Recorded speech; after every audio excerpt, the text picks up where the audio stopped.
Have you been reading the newspapers recently? I mean, this is unbelievable. By the way, welcome to Know the Cause, the show you have popularized. Thank you. I am your humbled host. Doug Kaufman is my name. A couple of papers came out that we need to spend some time on today, right? Two of them came out on depression. This was fascinating. Could depression be linked to an infection? Aha. Welcome to Know the Cause. Do you think fungus could cause depression? The second paper that came out, I thought, this is staggering. These two papers would come out on the same week. Study. More than 2/3 of patients on antidepressants aren't depressed. They don't fit the criteria according to psychiatrists. Folks, we have a problem in America. No problem going to any doctor and getting on antidepressants. Do you need them is the big question. And number two, what is the fungus link to brain neurological problems? Does fungus impede the brain? All that and more on today's Know the Cause. My name is Doug Kaufman. For the past 40 years, I've dedicated my life and even my career to finding the root cause of disease. Join me in a team of physicians, pharmacists, and scientists, and soon you too will know the cause.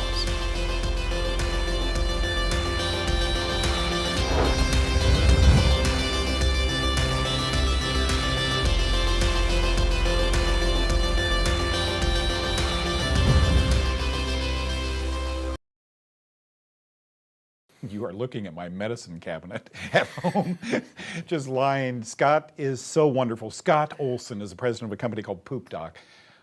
I wish I had 10 cents for every person that this product has helped. So many people come on TV, folks, and talk about their fiber or their magnesium. Scott has put his money where his mouth is. So many of you are now benefiting from what this man has done. It all starts with something called magnesium. I remember, you know, when people have constipation problems, magnesium citrate from a pharmacist, et cetera. But there's a form of magnesium that just you have. It's not available. And I don't know what's in it, Scott, but Poop Doc is an appropriate name for your company. It really seems to help people who have chronic constipation work. What is it? It's inorganic magnesium. It's not something that you can go to the health food store and get. Okay. And what we do is we ozonate it. The big secret is it's a real proprietary process. You know, many have tried to figure it out. And the reason is Poop Doc, the Formula One, is the only thing that really works. So we get calls, you know, look, you know, I go once a week, or I go once every 3 days, or I go once every 10 days. I mean, we've even had one person that called, I go once a month. I mean, hearing twice a month is, you know, with a name like Poop Doc, you get all kinds of calls because people are desperate. Scott, you once said, look, it isn't funny.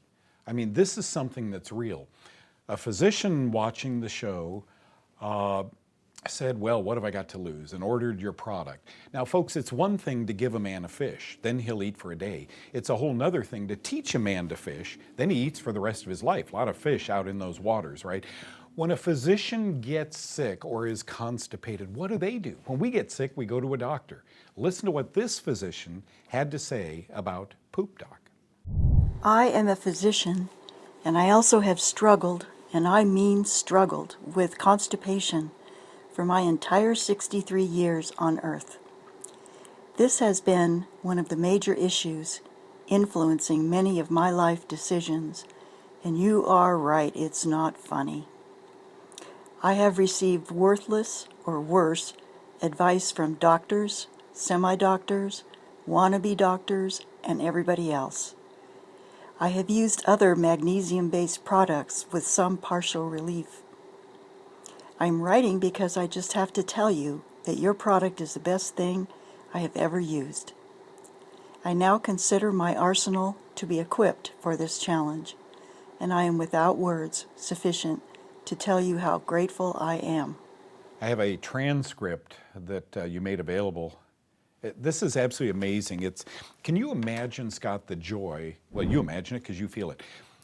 When a doctor realizes this product finally works for her, how many of her patients do you think that they're going to put on this product? Gut problems, are they a huge problem in America?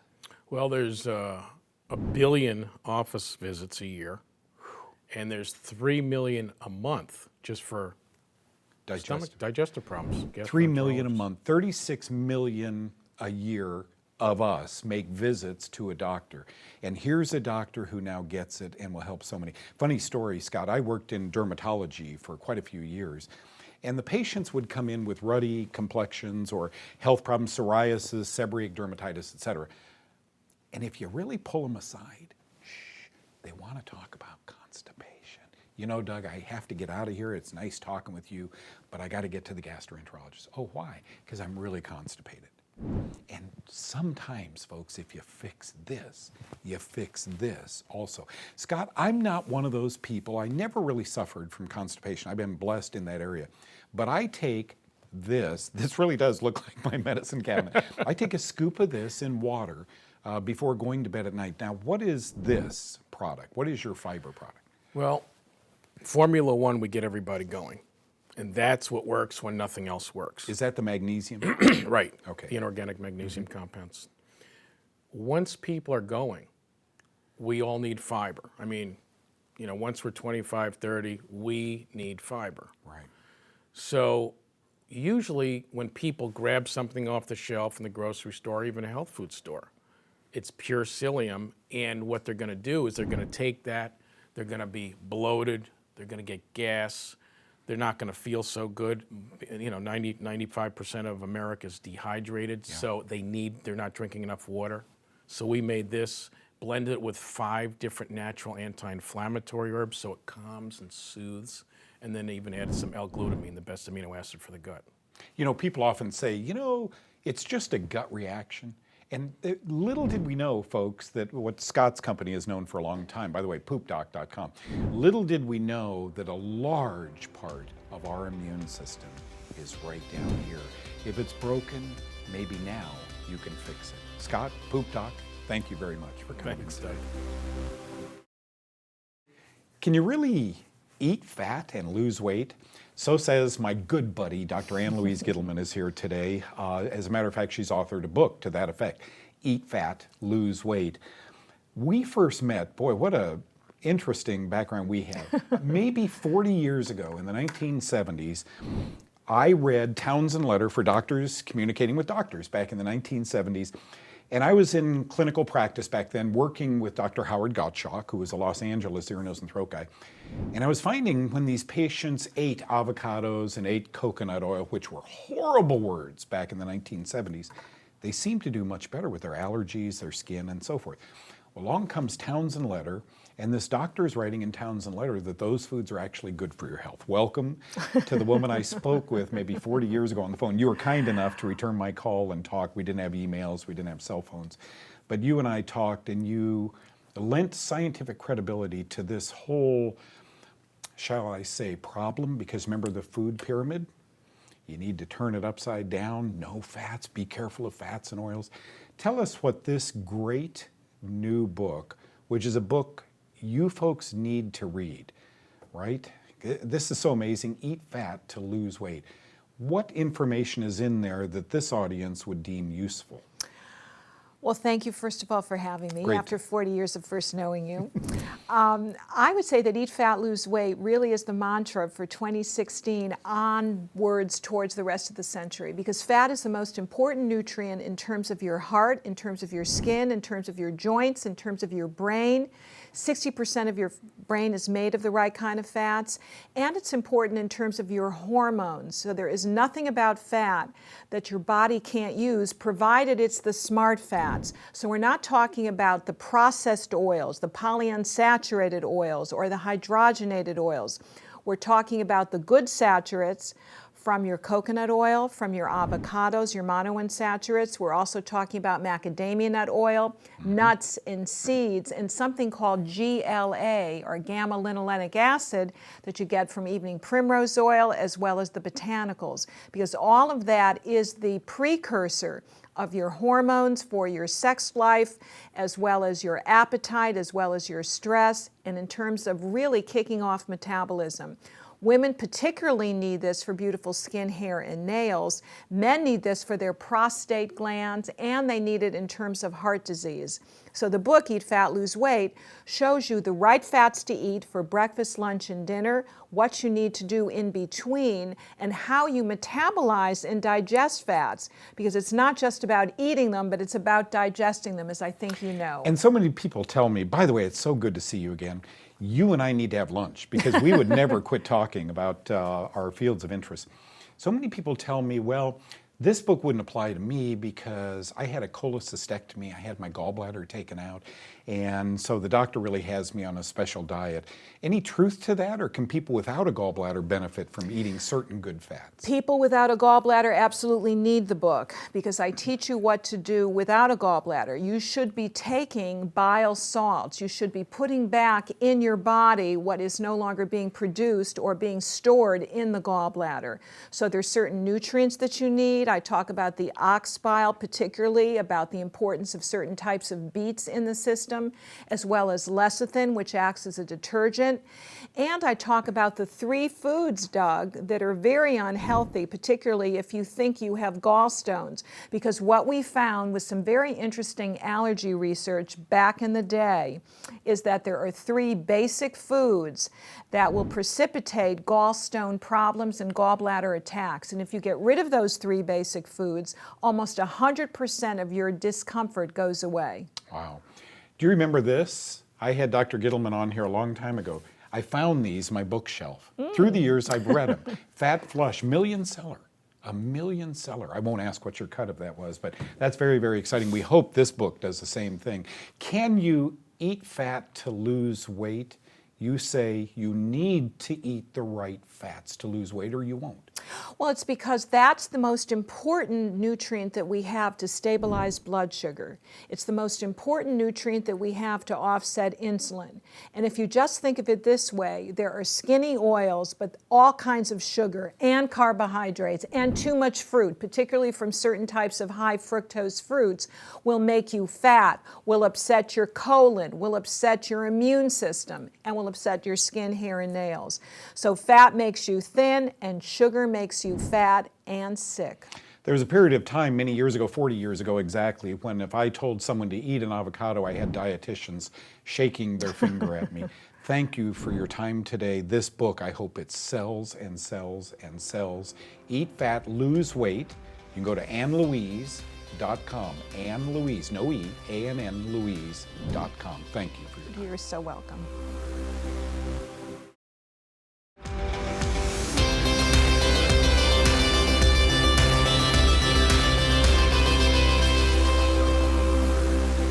You know, when it comes to exercise, anybody can hold a plank. I might be able to do that for 3 or 4 seconds myself.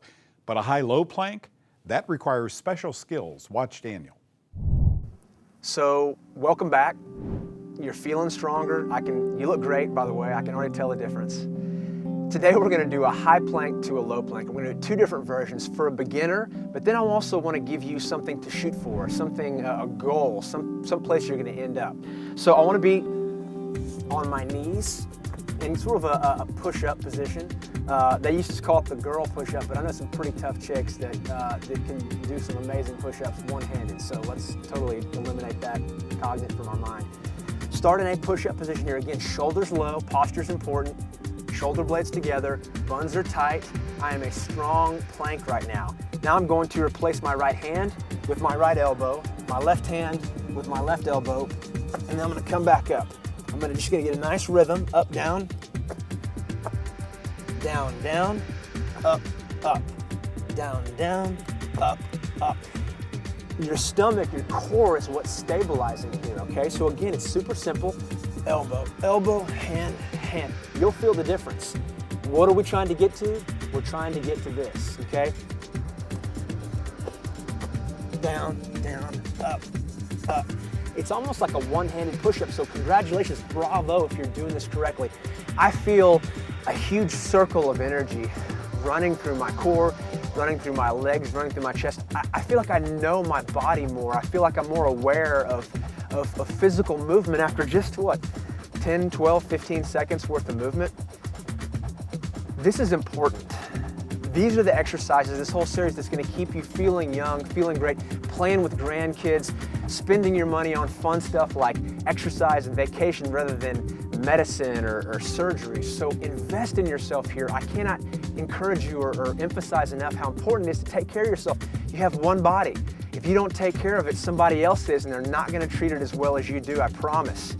Looking forward to seeing you again next time. Keep it up. Remember, it's posture, and then just allocating a few minutes each morning to doing a few simple exercises. Looking forward to seeing you again next time. We're doing great things here. Check us out on Know the Cause. You know, I don't know how many of you have this book, The Fungus Link, but Dr. Holland and I were working on it in 1998 and 1999. By the year 2000, it was copyrighted, and page 105, one of the chapters in here, back in the 90s, was dedicated to the fungus link to depression. At that time, we had a couple of friends who were PhD psychologists who had a big clinic out here in Dallas, and one of the doctors was a patient of ours, and she had improved so magnificently with her health problems, she said, why don't I try this on my depressed patients? Because like any good doctor, when she was interviewing the patient, she found out, gosh, their symptoms may be manifesting here, but they also have lung problems, skin problems, bowel problems, etc. So she changed their diet. This was a psychologist. This isn't in the job request for a psychologist, but it was for her. She started seeing such changes in her folks, she actually wrote a little bit in this book that I'm wondering how many depressed patients actually have fungal diseases. So in 1999, we were working on it. By the year 2001, a big research paper said we've taken the 5 big SSRIs. That stands for selective serotonin reuptake inhibitor. I'm not sure I want my reuptake inhibited, but that's what these SSRIs do, Zoloft, Prozac, etc. And they tested them against fungus and found that all 5 either caused a lag in fungal growth that slowed them down or killed the fungus.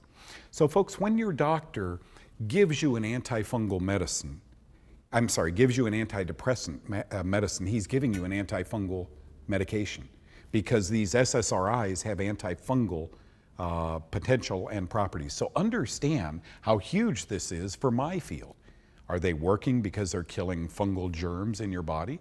Or are they working because they're interfering with this thing going on in your brain? I have to question that. Well, I wrote a couple of blogs in this, 2013, 2014, and you can go to my website, knowthecause.com, and get these and read these blogs. It's fascinating, folks. It's fascinating how they're looking at antifungals back a few years ago as actually having antidepressant qualities. Isn't that amazing? And did you know that statin drugs that cause your cholesterol go down also have antifungal properties? And did you know that aspirin, and we could go on and on and on with the drugs, AIDS drugs, that have antifungal properties. So here's the thing, if you're depressed, let me read you a couple of headlines because they were totally confusing to me over the weekend, and yet I high-fived my wife. Wow, this is huge. This is NPR, great article by the way. Could depression be caused by an infection? Yep. Okay, let's go to, no. Could depression be caused by an infection? They referenced this guy, Henry Cotton, in 1907, over 100 years ago, that found when he pulled patients' teeth that were eaten away with bacteria, their depression let up.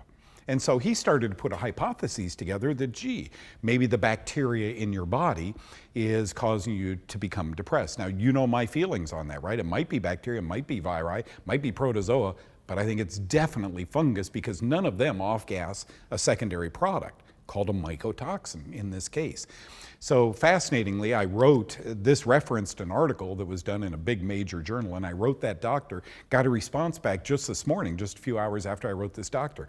And he said, you know what, Doug, you might be onto something. We've studied bacteria, we've studied virus, we've never looked at fungus. Hopefully I can work with him to that end. The other paper that came out, and we'll go on this, study, more than 2/3 of patients on antidepressants are not depressed. New study shows that more than 2/3, 70%, 69, 70% of patients using antidepressants don't actually meet the criteria for depressive disorders. You know what I say to that, folks? Duh. We're throwing antibiotics out like they're candy. Why not throw antidepressants out? Why not throw statin drugs out? The goal of the drug companies is to make more money.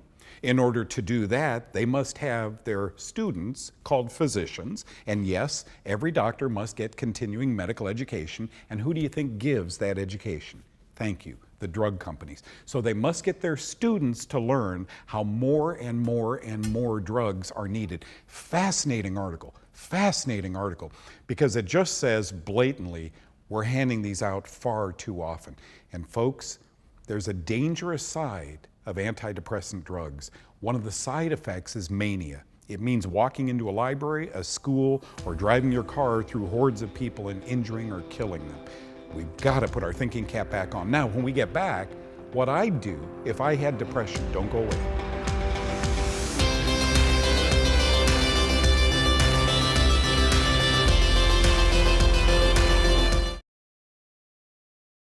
You know, during that break, Scott, our producer, said, statin drugs, it's almost like I promote those, or antidepressants, because they have antifungal qualities. Folks, don't get me wrong. Vitamin C has antifungal qualities, as do the B vitamins, niacin, and so forth. That's the way I'd turn. That's one of the ways I'd turn if I had depression. Now, let me tell you, any 20-year-old coming back or 21-year-old coming back from the war in Vietnam is going to have depression. We didn't have depressive disorders back in 1970, 71, so post-traumatic stress we didn't know about back then. But I quenched mine with beer. I mean, you know, my friends, we moved into an apartment together. Two of the guys I was with moved into an apartment together, and I took a job at a hospital out in Los Angeles with an ear, nose, and throat doctor. And eventually the beer got old. I couldn't work, I didn't like who I was, and I know I was covering up the hurt I saw over in Vietnam. And I'm one blessed guy that I came through that okay. I met a girl, had kids, everything stabilized for me to the point where I don't have depression anymore.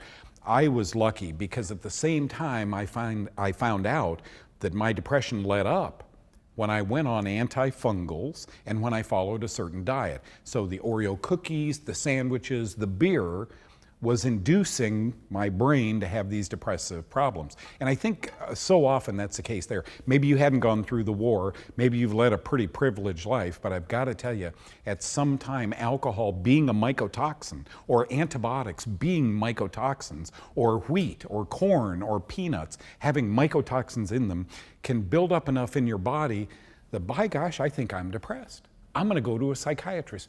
What is a psychiatrist going to do? Thank you. You're going to be one of these people. Study. More than 2/3 of patients who are on antidepressants shouldn't be on them. You're going to end up on an antidepressant, folks. Antidepressants can induce horrible side effects. You notice the media never runs to which drug was that boy on who went into that school and shot up. It's always, what's wrong with him? Is his family depressed? They always get deep. Be shallow. He was depressed, which antidepressant was he on? I would change my diet if I had depression. I'd follow my phase 1 diet, right?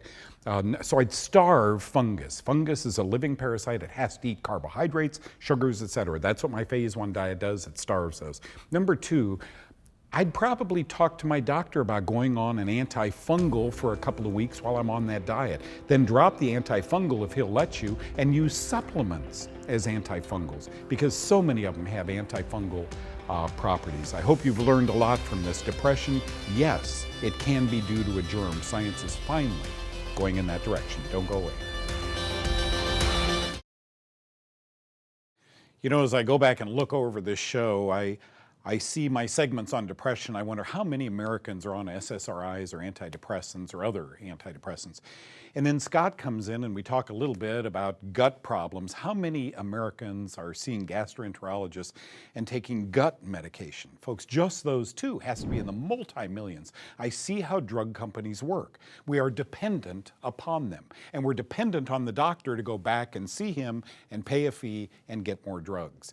And then I hear Dr. Ann Louise Gittleman talking about, well, maybe if we changed our diet, maybe if we showed some attention to some of these oils or fats that are healing, restorative, we'd be better off. Folks, that's what this show is all about. I didn't name it see another doctor, get another opinion, go to another pharmacy. I named it understand why you're sick, why you have depression, why you have tummy problems, etc. Thank you, each and every one of you, for being here today. Daniel, great planks. See you next time. Bye-bye.